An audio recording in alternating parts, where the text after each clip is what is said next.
Hey, welcome back. It's Jonathan McHugh. We are live at the 5th Annual Guild of Music Supervisor Awards at the Max Senate Studios. Sitting here with my fellow board member of the Guild, Thomas Golubic. How are you, my man? Hello, good to see you. So Thomas had a big year. He did 5 seasons of a little tiny show that nobody ever heard of called Breaking Bad, which won pretty much every award it was up for in the last couple of years. Oh, my God. What a run it's been. And Thomas won last year, I believe, for something or other. What'd you win for? Yeah, for Best right. Music Supervision for Television. There you go. Year. That show won some awards, didn't it? It really did. So Thomas, as a board member, and I both are passionate about education. Yes. When I was involved with the Grammys as chapter president and trustee, it's obviously about making sure that people know what we do for a living and how we do it. And everybody's fascinated about it. You meet kids that come in and intern for you, and they're like, I want to be a music supervisor. And I was like, well, it's not quite that easy, but people do it. I can do it. admire your ambition. I admire the hustle. So tell us about, you're the head of the education committee for the Guild. Tell us about things that you're thinking about doing in the upcoming year. Well, I think the biggest event that we're looking to do is going to be a one-day conference. And we are trying to take a lot of what we've learned from the many conferences that we've been guest speakers in. You've been on a number of them. I've been on a number of them. We've all been on different conferences. And we're trying to pull the best elements of them and drop some of the worst elements of them. And have a very deeply educational one-day panel, one-day conference.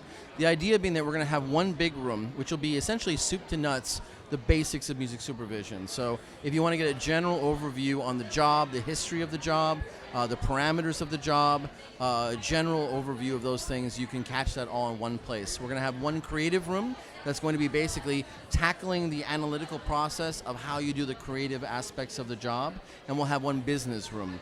And the business room will be getting into everything from how to deal with unions, how to make sure that cue sheets are done properly, basic stuff of like how you do it on camera.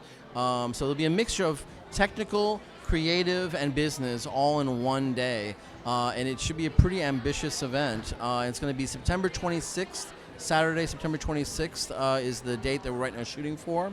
And we're very excited about it. And I think for us, it'll be a chance to really, in a weird way, coalesce all of the stuff that we've been doing independently into one space where we can really, whether you are an old veteran and you really just want to get brushed up on what are the latest on-camera techniques, how do earwigs work, or whether you're somebody who has to understand how the political structure operates at a studio and how you have to figure out how to navigate those, treacherous waters, you will have that information available to you.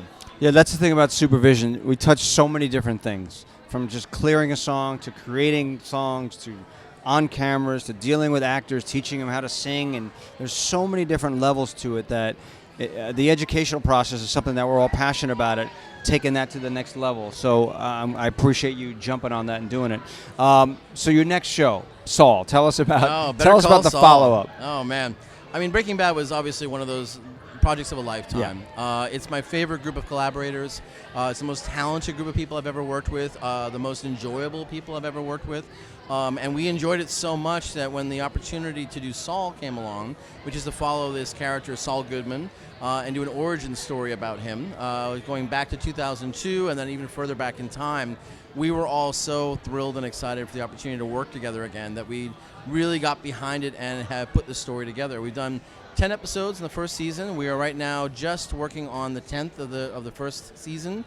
We've already been greenlit for a second season, so the writer's room is opening up very soon on that one.